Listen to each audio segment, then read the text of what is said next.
تجھ کو زندگی خوبصورت ہوئی. کہیں کہ یہ انکار کرتا ہے.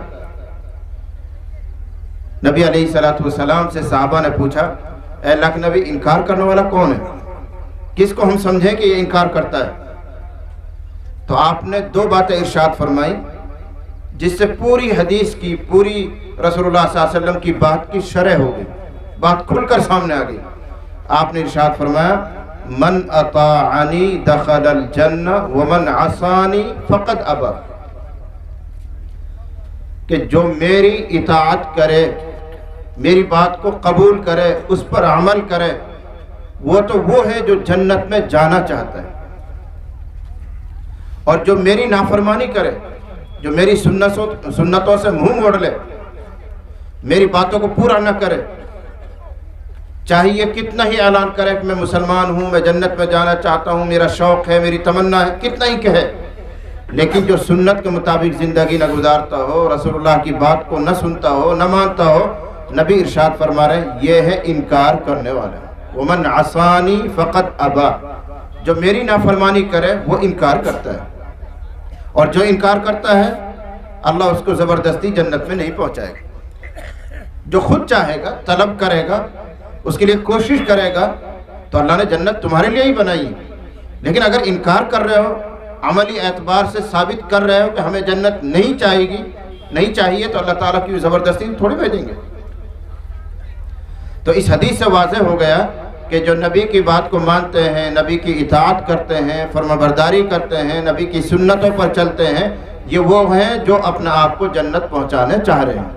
اور جو نبی کی اطاعت نہ کریں, نبی کی باتوں کو نہ مانیں, اپنی شکل نبی کسی نہ بنائیں, نبی کا سا لباس نہ پہنیں, رہن سہن کا انداز نبی کا اختیار نہ کریں, یہ گویا جنت میں جانے سے خود ہی انکار کر رہے ہیں.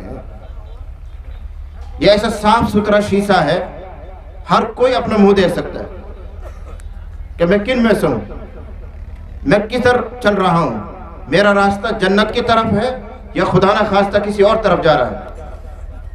ہر کوئی اپنے بارے میں فیصلہ کر سکتا ہے.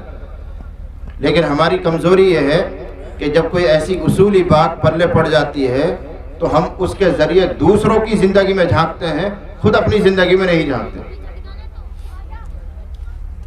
دوسروں کے بارے میں سوچیں گے کہ یہ صحیح لگتا ہے, یار یہ جنت کی طرف نہیں جا رہا, یہ آدمی گنہگار ہے, یہ نبی کی زندگی پر نہیں ہے, یہ طور طریق بدلا ہوا ہے. دوسرے کے بارے میں تو سوچیں گے لیکن کبھی اپنے بارے میں خیال نہیں کرتے.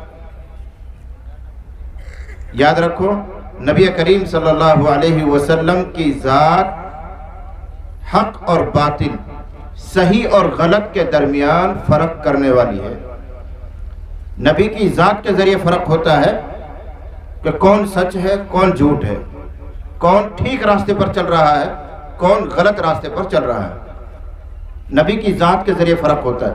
اب جو آدمی اپنے آپ کو نبی کی سیرت کے جتنا قریب کر لے گا وہ سیدھے راستے پر ہے, اور جو اپنے آپ کو نبی کی سیرت سے دور کرتا چلا جائے گا وہ ٹیڑھے راستے پر ہے, غلط راستے پر ہے, وہ بہک رہا ہے, گمراہ ہو رہا ہے.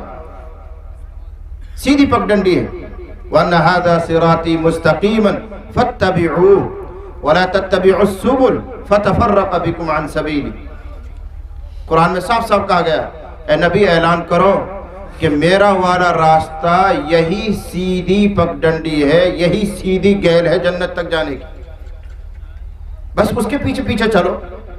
جو میرے راستے کو چھوڑے گا اور دوسرے راستوں پہ چلے گا تو ایسے تو بہت سے راستے ہیں, اور لیکن وہ پہنچتے کہیں اور ہیں.